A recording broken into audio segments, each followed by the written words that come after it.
오늘 설교 제목이 사자성어로 되어 있어서 사자성어를 두 개 붙여놓은 것으로 되어 있어서 설명이 필요할 것 같습니다.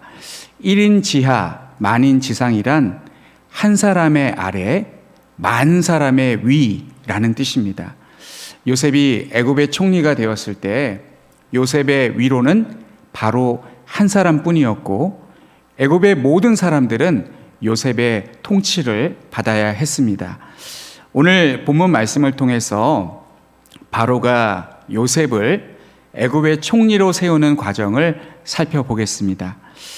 먼저 첫 번째 40절에 바로가 요셉을 총리로 세우면서 이렇게 말합니다. 내가 너보다 높은 것은 내 왕자뿐이니라. 내가 너보다 높기는 한데 자리 하나 높은 것이다 라고 말을 합니다. 그리고 두 번째는 41절 말씀에 애굽 온 땅의 총리로 선포합니다. 요셉이 애굽의 총리가 된다는 것은 바로가 자기가 가지고 있는 모든 권한을 요셉에게 위임한다는 뜻입니다. 바로란 고대의 이집트의 최고 통치자로 이집트의 정치적, 종교적 지도자였고 파라오라고 불렀습니다. 로마의 총독을 시저라고 불렀듯이 이집트에서는 왕을 바로라고 불렀습니다. 우리나라는 가장 높은 국가 지도자를 이제 대통령이라고 했는데 애굽은 바로라고 파라오라고 그렇게 불렀습니다.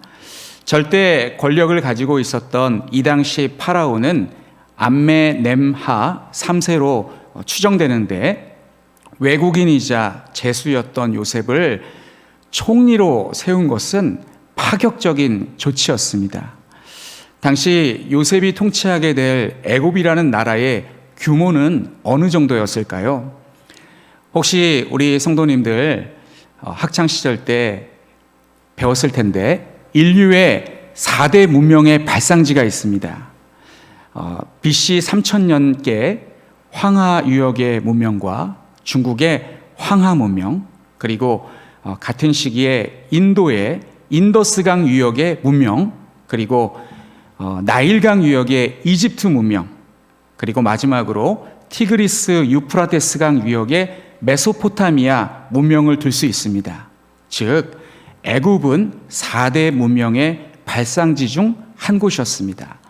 인류가 처음으로 도시가 형성되고 문명이 발생된 그곳이 바로 애굽이었으니 애굽이 얼마나 강대한 나라인지 우리가 짐작해 볼 수 있습니다. 대부분 나라들이 부족 국가에 머무르고 있었을 때 애굽은 제국을 이루고 있었습니다. 그야말로 인구수와 문명으로 전 세계에 패권을 쥐고 있는 강력한 나라였습니다. 오늘날 우리가 바라보고 있는 애굽, 이집트는 선진국이라기보다는 후진국에 가깝기 때문에 이집트의 전성기는 지금이 아니라 고대가 아닌가 싶습니다. 고대 이집트가 축조한 스핑크스는 지금까지 남아 있습니다.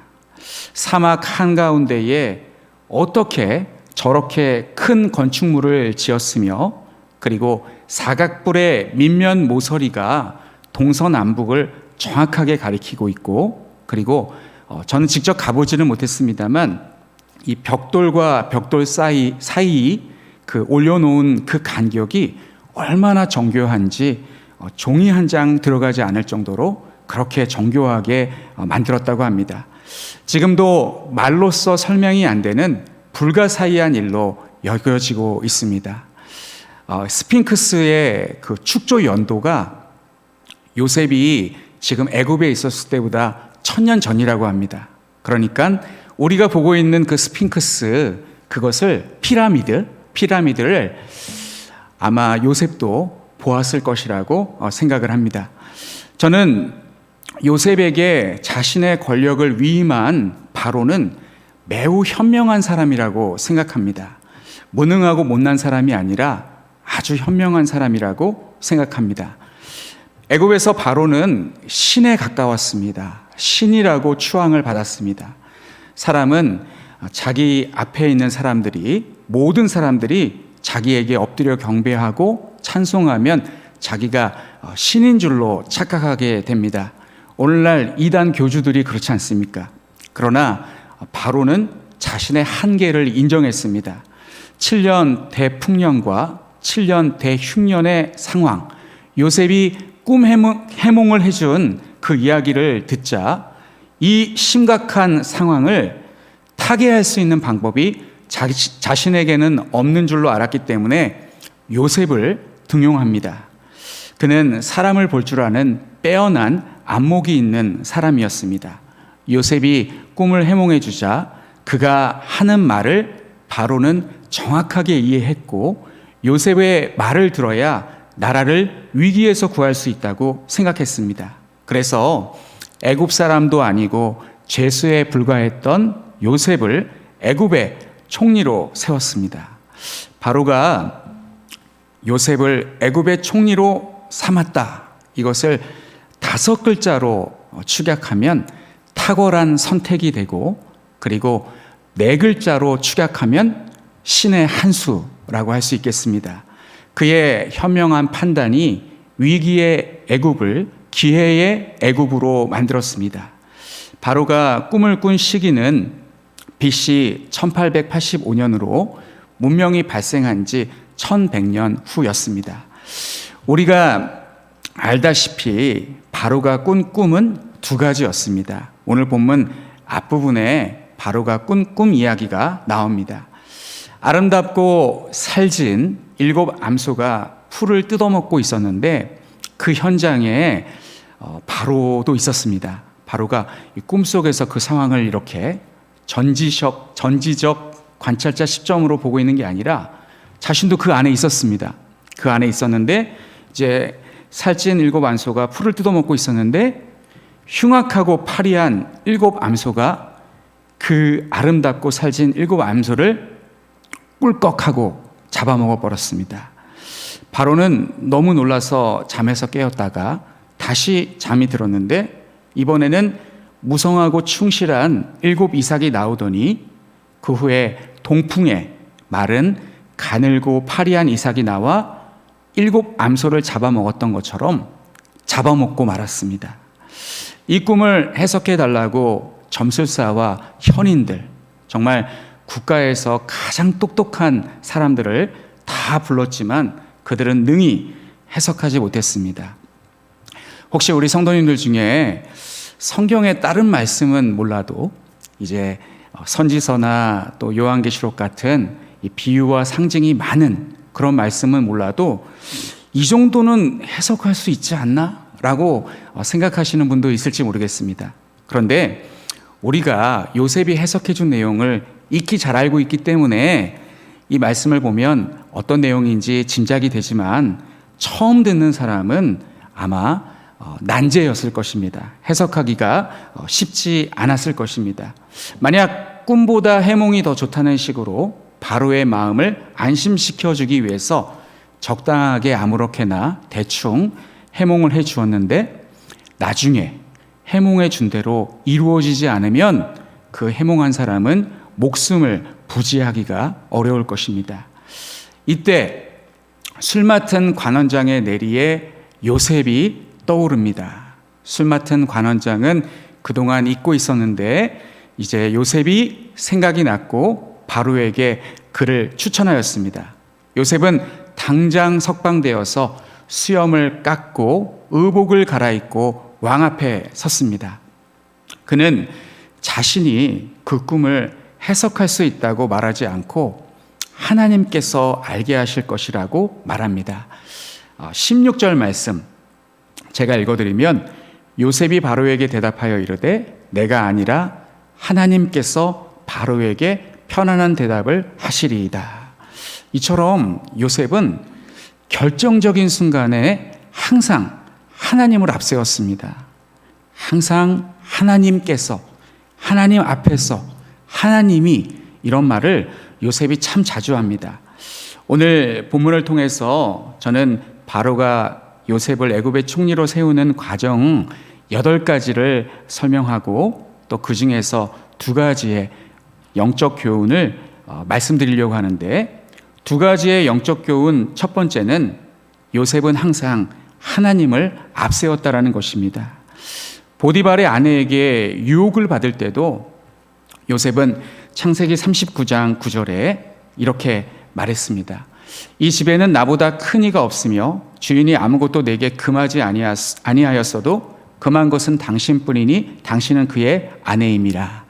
그런즉 내가 어찌 이 큰 악을 행하여 하나님께 죄를 지으리까. 하나님께 죄를 지을 수 없습니다 라고 그렇게 말을 했습니다.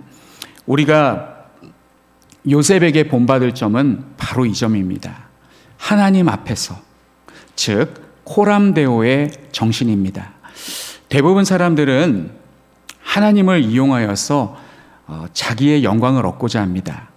교회 다니는 이유나 목적도 자기의 영광을 위해서. 정치인들이 그렇게 많이 하지 않습니까? 표를 얻기 위해서 교회에 나가고 자기의 이름을 알리기 위해서 교회에 나가는 사람이 있습니다. 하나님께서 자기를 사랑하시는 것을 강조하고 내가 무슨 행동을 하든 무슨 말을 하든 하나님은 내 편이라고 주장합니다. 입을 열어 말할 때마다 하나님을 이야기한다고 해서 하나님 앞에서 살아가는 것이 아닙니다. 진정으로 하나님 앞에서 사는 사람은 내 뜻보다 하나님의 뜻을 앞세우는 사람입니다. 그런 의미에서 요셉은 바로가 꾼 꿈의 의미를 알았어도 자신을 높이지 않고 하나님을 높였습니다. 하나님께서 알려주실 것입니다 라고 말을 하였습니다.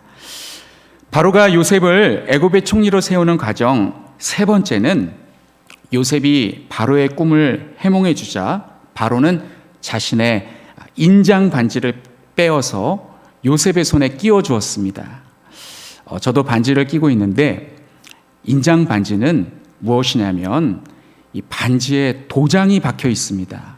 이 옥새라고 하는 것이라고 할 수 있는데, 이 옥새는 이 반지에 있는 이 인장은 최종 결제를 할 수 있는 권한입니다.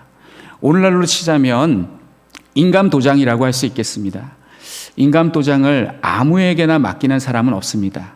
이제까지 바로는 나라의 대소사를 결정할 때 자신이 직접 최종 결제를 하였지만 국가 비상사태인 지금은 요셉이 할 수 있도록, 요셉이 하도록 자신의 인장 반지를 빼어서 요셉의 손에 끼워 주었습니다. 그리고 네 번째는 요셉이 입고 있던 옷을 벗기고 세마포 옷을 입혀줍니다. 작년에 목사님으로부터 요셉이 입고 있었던 옷과 그가 빠진 구덩이를 소재로 스토리를 전개한 옷과 구덩이라는 예쁜 책을 선물로 받았습니다. 이 책을 보면 요셉이 처음 입고 있었던 옷은 채색 옷이었습니다. 야곱이 라헬의 아들이었던 요셉을 특별히 사랑해서 채색 옷을 입혀주었습니다. 그러나 그 채색 옷은 형들에 의해서 찢겨졌고 그 후에 그가 입은 옷은 노예의 옷이었습니다. 종의 옷을 입었습니다. 이 옷을 입고 지내다가 여주인의 모함으로 제수의 옷을 입게 되었고 마침내 제수의 옷을 벗고 세마포 옷을 입게 되었습니다. 바로는 요셉에게 이전에 그가 입었던 옷과 비교할 수 없는 최고의 최상의 옷을 입혀주었습니다. 여기서 우리가 생각해 볼 사실이 있습니다. 요셉에게 세마포 옷을 입혀준 분은 바로일까요? 하나님이실까요?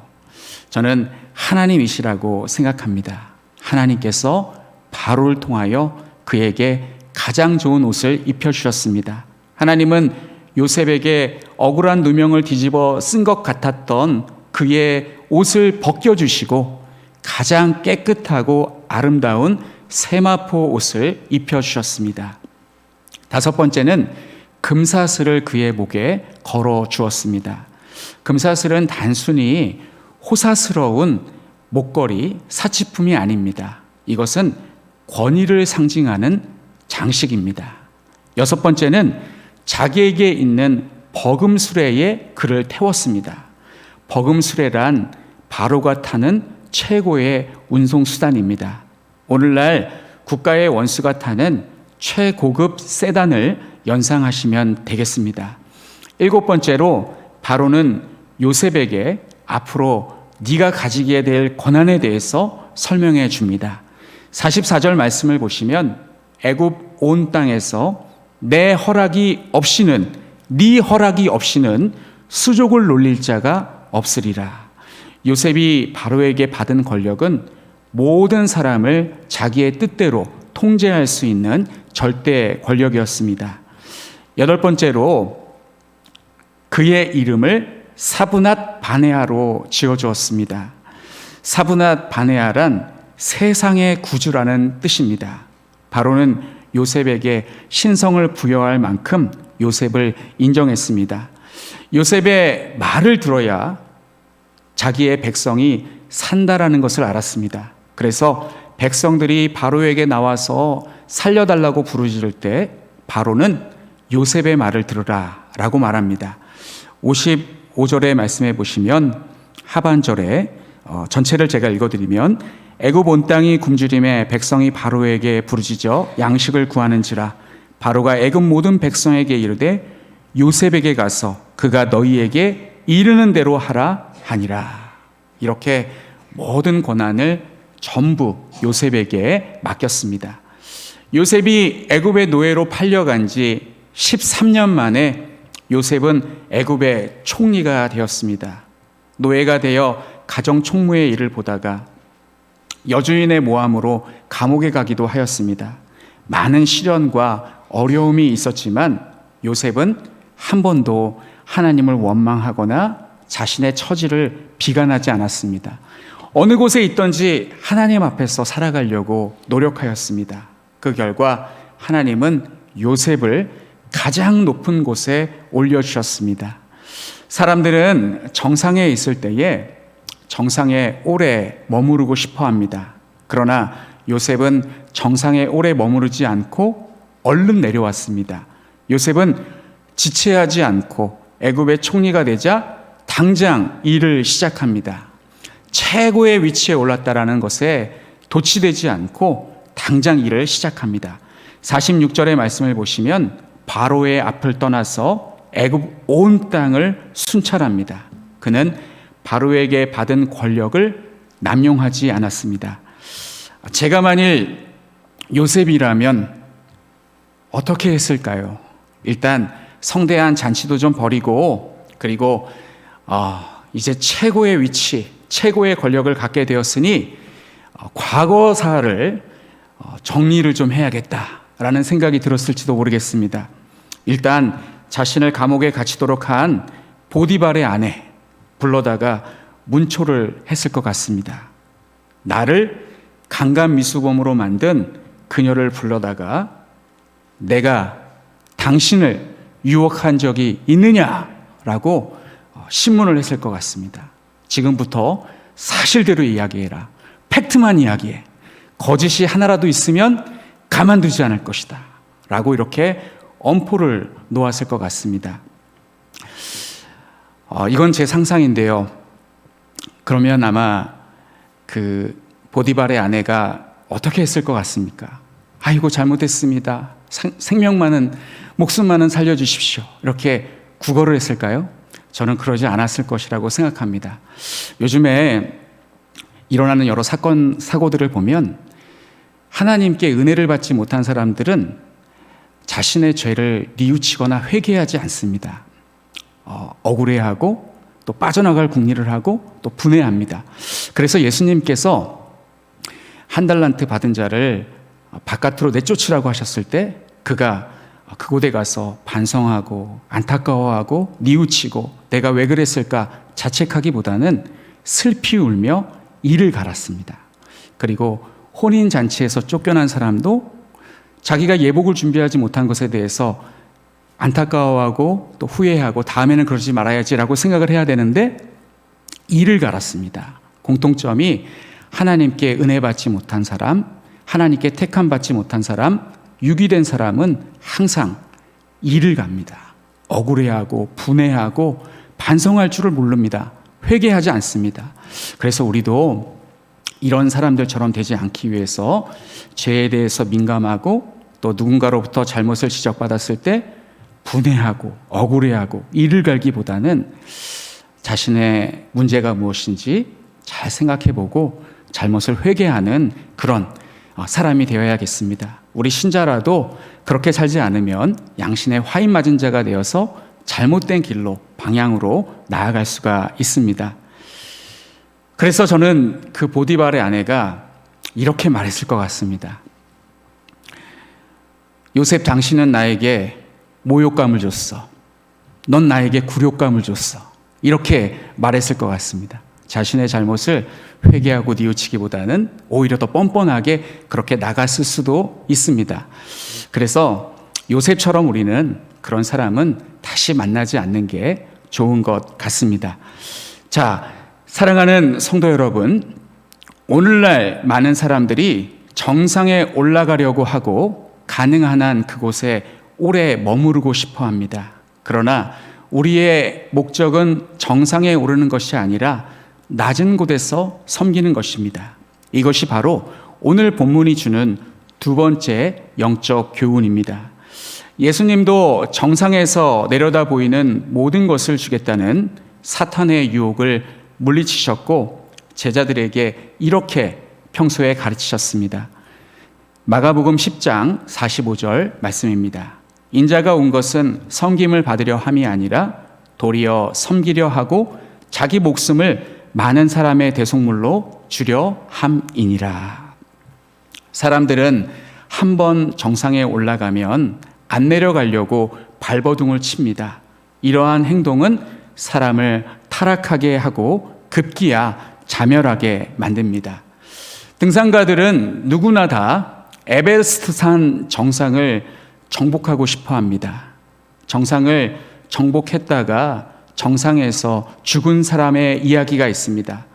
에베레스트 산 정상은 오래 머무를 수가 없는 곳입니다. 그곳은 산소가 부족하고 거센 바람과 추위는 인체에 치명적입니다. 그래서 정상을 정복했으면 가능한 한 빨리 내려가야 합니다. 오래 그곳에서 머무르려고 해서는 절대 안 됩니다. 정상에서 죽은 사람은 그곳에서 등반가의 수칙을 어기고 무려 6시간이나 머물러 있었습니다. 그 결과 그는 내려가다가 저체온증으로 죽고 말았습니다. 이와 같이 정상은 위험한 곳입니다. 많은 사람들이 정상에 오르면 그 자리를 지키고 싶어 하고 그러다가 사명을 망각하고 타락합니다. 하나님은 우리를 예수 그리스도의 피로 구원해 주시고 하나님의 자녀라는 존귀한 지위를 부여해 주셨습니다. 우리를 높은 곳에 올려주셨습니다.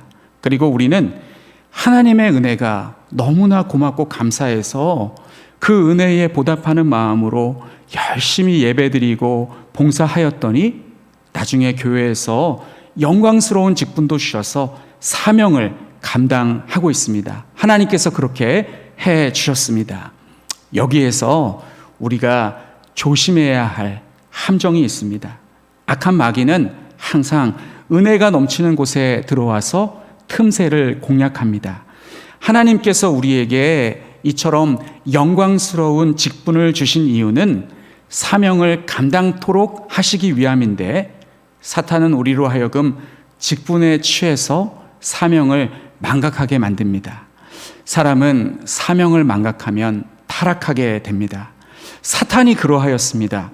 사탄은 천사장이라는 영광스러운 사명과 직분을 하나님께로부터 부여받았지만 그가 사명을 망각하였을 때 마귀가 되었습니다. 우리는 이 점을 명심해야 합니다. 하나님께서 우리에게 성취라는 선물을 주실 때 그 자리에 오래 머무르려고 해서는 안 되고 빨리 내려와서 섬겨야 합니다. 사랑하는 성도 여러분, 오늘 우리가 전체를 다 보지 않았지만 창세기 41장의 말씀은 너무나 감동적인 요셉의 성공 스토리입니다. 그러나 요셉은 자신의 성공에 안주하지 않았습니다. 요셉은 자신을 애굽의 총리로 삼아주신 분은 바로가 아니라 바로 하나님이시라는 것을 알았기에 권력에 취하여 정상에 머무르려고 하지 않았습니다. 그는 즉각 내려와서 애굽의 총리로서 온 땅을 순찰하며 열심히 사명을 감당하였습니다. 우리도 요셉처럼 하나님 앞에서라는 코람데오의 정신을 가지고 사명을 감당할 수 있었으면 좋겠습니다.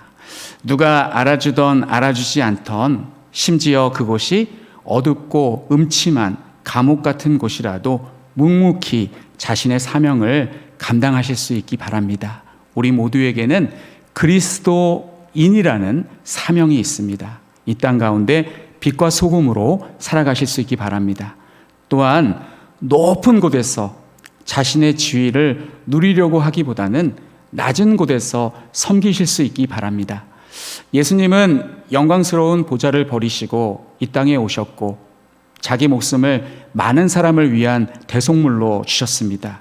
우리도 요셉처럼 예수님처럼 그렇게 교회와 성도 그리고 이웃들을 섬길 수 있기를 바랍니다. 요즘 저희 동네가, 저희 집 근처 내리막길과 또 우리 교회 주변이 많이 깨끗해졌습니다. 예전에는 바닥에 담배꽁초, 또 쓰다 버린 마스크, 비닐봉지 등 쓰레기가 난립하였는데 요즘에는 많이 깨끗해졌습니다. 그 이유가 무엇인지 보니까 우리 흑석 주민센터 동장님이 아침마다 쓰레기 봉투와 집게를 가지고 다니면서 줍고 있기 때문입니다. 그 한 사람이 그렇게 수고하고 헌신하는데 많이 깨끗해졌습니다. 동장 정도 된다면 꽤 높은 위치고 누가 시켜서 하는 것도 아닐 텐데 자기 동네 관할 구역을 청소하는 모습을 보면서 존경스러운 마음이 생겼습니다. 그래서 한 번은 제가 새벽기도 마치고 가다가 인사를 드렸습니다. 누구신데 이렇게 아침에 이 봉지를 가지고 이렇게 쓰레기를 주고 계십니까?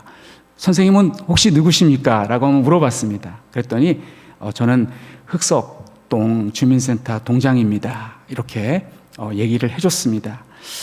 예전에 우리 교회도 새벽마다 또 주일마다 클린 전도를 했었는데 코로나로 인해서 주일에 점심 식사를 제공하지 못하다 보니 중단되고 말았습니다.